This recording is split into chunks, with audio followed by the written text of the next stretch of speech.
Jada Pinkett Smith, and Laurence Fishburne would be among the first stars in the building as the Perelman Performing Arts Center, PAC NYC, for short, gears up to open in September. It is unveiling programming, revenue plans, and well-appointed interiors.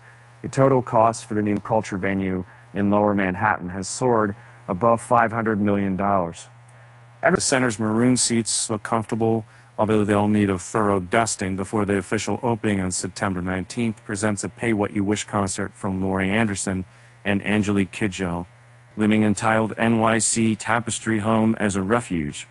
Later shows will include performances and talks featuring celebrities such as Pinkett Smith, Fishburne, Kerry Washington, Brian Stokes Mitchell, and others. The to-do list is long.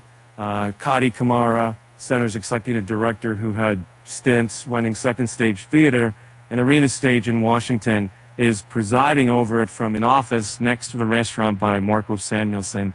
Additional things still to be worked out include prices to charge for renting out the venues when they're not in use by the center, which could entail fashion shows and corporate summits for birthday parties. Because the spaces can be readily adjusted, every event will be unique, Panera says in an interview. Revenue will reflect a good balance between ticket sales and rentals, she adds. Rental income will be one way to ease the burden on fundraising for the nonprofit institution, whose chair and largest donor is former New York City Mayor Michael R.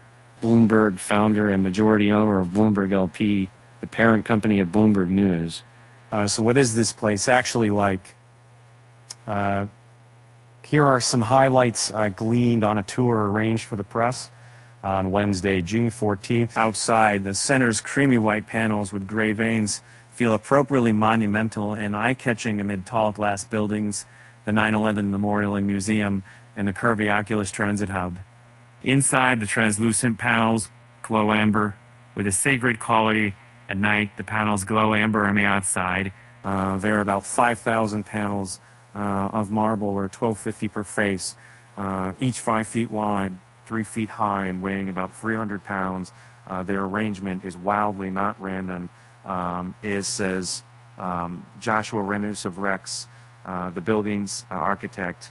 The panels with the most veining have been placed in the center to form diamond patterns. Those with the least veining are on the edges, laid out with diagonal streaks, ranging up toward the edges. The building's look is similar to that of Yale's Beinecke Library, whose Vermont marble slabs are 1¼ inch thick with no insulation.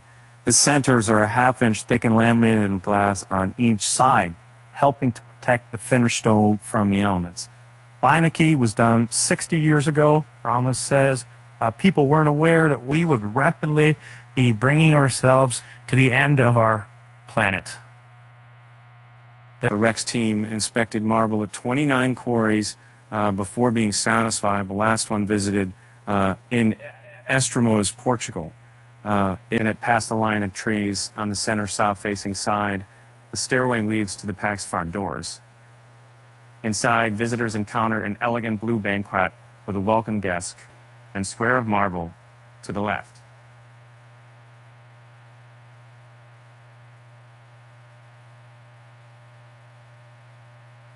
The banquet matters because it's a place to land, a place to meet, and a place to rest and gather your thoughts before or after a performance, says Eric Rutherford Gather, one of the center's ambassadors. Of the marble, he says, it's translucent and transcending.